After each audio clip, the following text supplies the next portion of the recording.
နေပြီးရထားကျွန်မမမီလိုက်ဘူးမမီလိုက်တဲ့အတွက်ကြောင့်မလို့မင်္ဂလာပါ transport ရန်ကုန်ကနေပြီးတော့မှ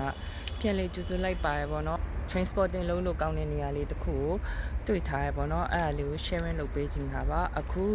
မြင်ရောက်နေတဲ့နေရာကဒီနေရာက line ကနေလာမယ်ဆိုရင်ဓာတ်ဖြူမှတ်တိုင်မှာဆင်းပြီးတော့ဒီဘက်ယထာလမ်းဘက်ကိုလမ်းပြန်လျှောက်လာမှာပေါ့နော်ဆိုတော့ဒီချိန်က bus boarding ထ transporting လောက်ရတာအရန်ကောင်းတဲ့ရှာတီပေါ့နော်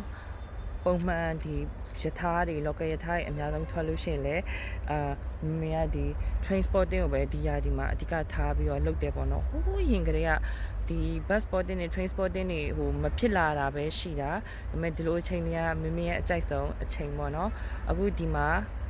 အဝင်းကျမှာ transporting လုပ်လို့ရတဲ့နေရာလေးပြမယ်အဓိကအပင်လေးပေါ့နော်မိုးကုံဆောင်ကူးမှာဒီအရန်လာတဲ့ဒီအပင်လေးတစ်မျိုးရှိရယ်ဒီဟာလေးပေါ့နော်ဒီအပင်လေးတွေကတကယ်အကြလေးအများကြီးပဲကိုရိုက်တက်လို့ရှိရင်ရိုက်တက်တယ်လို့မျိုးပုံရိပ်တွေကိုလှရပါတော့ကိုရဲ့ဟို train ပုံရိပ်တွေမှာဆိုလို့ရှိရင်လည်းလေပုံရိပ်ကောင်းကောင်းလေးအများကြီး creation ထည့်လို့ရရပါတော့ဆိုတော့ဒီလိုရာဒီမှာမမေကအမြဲတမ်းယထာကိုပဲ promote လုပ်ပေးအနောက်မှာ sunset look တွေကိုကြည့်နေဝင်တဲ့ဒီနေဝင်သွားရဲပေါ့နော်အချိန်တွေပုံမှန်မူတည်ပြီးတော့မှအလှပတွေအမျိုးစုံပြောင်းတာအဲ့လိုမျိုးလေးရှိရပေါ့နော်အဲ့အတွက်ကြောင့်မလို့အများဆုံးဒီ